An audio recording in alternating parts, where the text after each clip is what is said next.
Okay, let's look at our first official example then. It says, find the slope of the graph of f of x equals 2x minus 3 when c equals 2. Well, I want you guys to think about this real quick. Let's take a step back. Do we even need calculus for this? What kind of graph is this? Well, 2x minus 3 is a linear equation or a linear function. The linear function is y equals mx plus b. M is the slope of the line. So m here would be 2, right? 2x minus 3. The number, the coefficient in front of x is your slope. So no matter what the point is, the slope here should be 2. The answer should be 2. But we are not doing this that way. We can't just jump to the answer right away, because if you look at the next question, when it says f of x equals x squared plus 1, we don't have it in that slope-intercept form. We can't just look at the slope. So the only reason we're doing this problem, even though we already know the answer just by reading it, is because we want a nice, easy introduction to the limit process. Okay, so let's start the limit process. The first step is find f of x plus h. That's the first step. So let's look at this. F of x plus h. Go to your function, and wherever you see an x, you're going to plug in x plus h. Always use parentheses. So this would be equal to 2, and then instead of x, I'd have x plus h minus 3, right? So that's evaluating a function. We did exactly this in the algebra review packet, actually in the lines and functions review packet, I believe, okay? We need to simplify this, though, so we're going to distribute the 2 through to both of the terms, 2 times x and 2 times h. Well, 2 times x is 2x, plus 2 times h is 2h, and then we have minus 3. So that's our part from the first step. The second step is take what you just got and then subtract off the original function f of x. Make sure you use parentheses.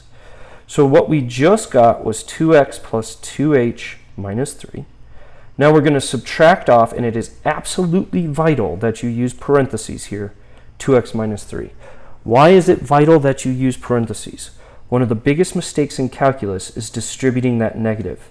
If you don't use parentheses, you would say it's minus 2x minus 3. But you have to use parentheses and distribute the negative. So this would be 2x plus 2h minus 3. It should be minus 2x, and then subtracting a negative 3 is really adding 3. So that's distributing the negative. You must distribute the negative. So I'm going to write use parentheses, distribute the negative. Hugely, hugely important that you do that. Okay, why is it so important? Well, in this step, hopefully, you get a bunch of stuff canceling out, and you can simplify it quite a bit. So in this step, we ended up with 2h was all. The 2x's canceled and the 3's canceled. When something turns into a 0, 2x minus 2x, that's called canceling. When you have something like, I don't know, x over x, that simplifies into a 1, that's called simplifying, not canceling. So canceling turns to zeros, simplifying turns into 1 or some other number, okay? So these ones actually canceled, and it ended up with 2h. So what's the third step? The third step is to take whatever you just got and divide it by h. So what we just got was 2h, and if we divide that by h, notice the h's simplify because they turn to 1s, right? They simplify, and I'm left with the number 2. The last step that you do, that's the end of that step. That's the simplified version. The last step that you're going to do is you're going to take the limit as h approaches 0 of whatever you just got. So in this case, we're doing the limit as h approaches 0 of 2. Well, this is a limit of a constant, and from the previous chapter, we know a limit of a constant is that constant. The answer is 2. So what is the slope of the graph of f of x equals 2x minus 3 when c equals 2? The answer is 2. Sorry, I actually skipped a step here. So this is step 4. We've evaluated the limit, so in general it's 2. Step 5, which I skipped and I apologize for, step 5 is you'd have to plug in c equals 2 at this place. You'd actually plug in the value 2 here. Well, think about this. If we have the slope of the tangent line, this is the slope of the tangent line, right? At any given point, anywhere you see an x, plug in a 2. Well, there is no x, so now the answer is 2. Okay, so if our slope of our tangent line was something like 2x, we would have plugged in 2 and gotten 2 times 2, which is 4. But it's not 2x. There are no x's. So what that's saying is our tangent line, no matter the point, the slope is always going to be 2. Okay, let's give this next one an example. Example 2, it says, find the slopes of the tangent lines of the graph of f of x equals x squared plus 1 at the points 0, 1 and the points negative 1, 2. Again, this is a crazy concept that we're doing, and I want you to understand that concept. We are finding the slope of a graph at one point. It's very, very interesting. How do you find the slope of the graph at one point? Because the slope problem requires 2 points. So the idea is we are going to use the limit as h approaches 0 of f of x plus h minus f of x all over h. What we're doing is finding the slope of the graph through 2 points and then moving those points infinitely close together. That's what we're doing. How do you find the slope of the graph at 1 point? You don't. You find the slope of the graph at 2 points, which is this part right here, called the difference quotient, and then you move those points closer and closer together. You take the limit as h approaches 0. Again, let's look at our steps. The first step being find f of x plus h. So let's do exactly that.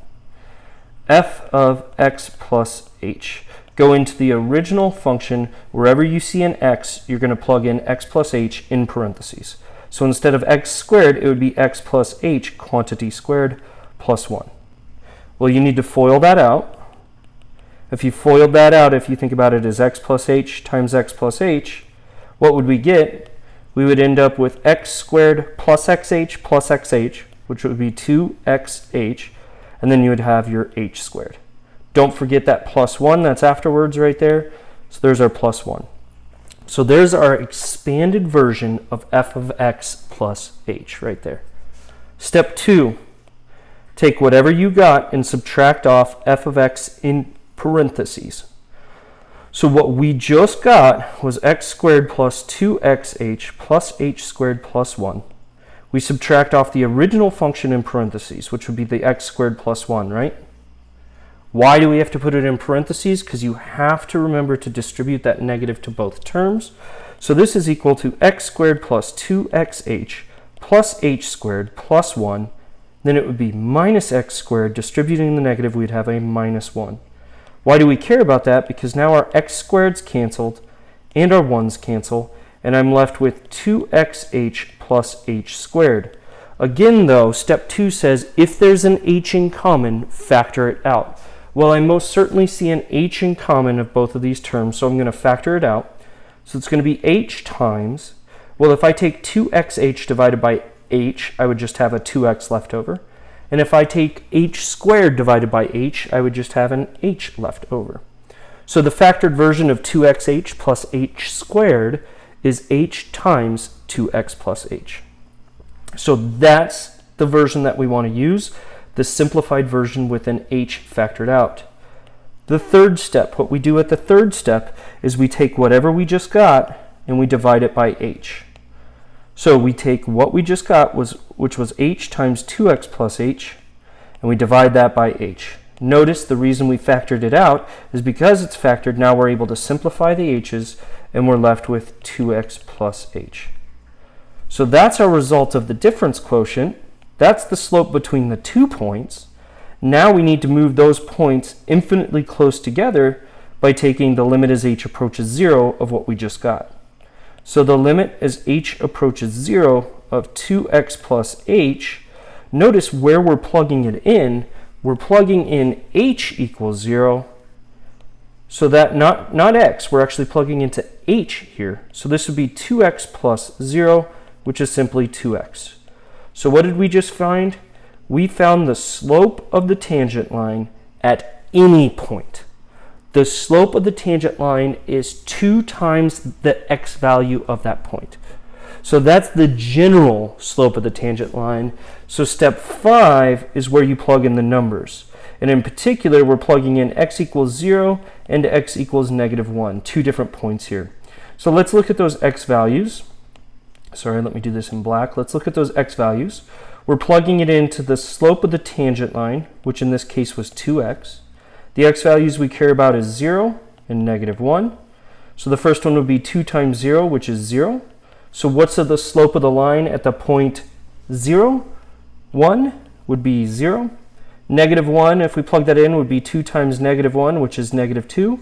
So what's the slope of the point of the graph at the point -1, 2? The slope is -2. So the advantage of doing it in general first is we only had to do this limit process once. If you look at the book, you might see a different way to do it, where they actually plug in the x values first right here at the beginning, but then they would have to do this entire limit process twice because there's 2 different x values you want to do it through. I like doing it in general first, get your answer in terms of x's, because then you can plug in any and every point you want to. Okay? All right. Says the definition of a tangent line at a curve does not cover the possibility of a vertical tangent line.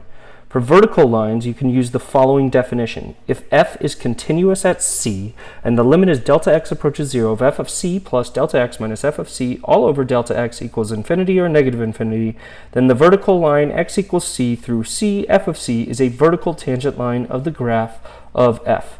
For example, the figure shown in 3.7 has a vertical tangent line at CF of C where the domain of f on the closed interval AB.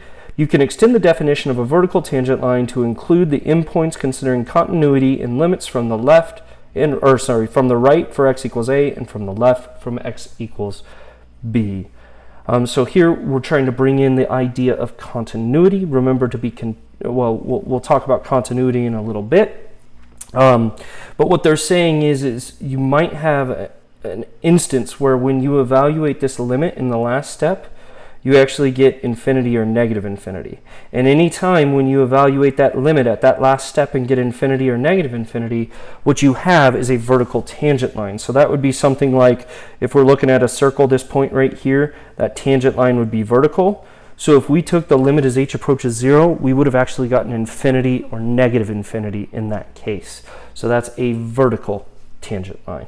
Technically, the slope doesn't exist, but we would say it's infinity or negative infinity.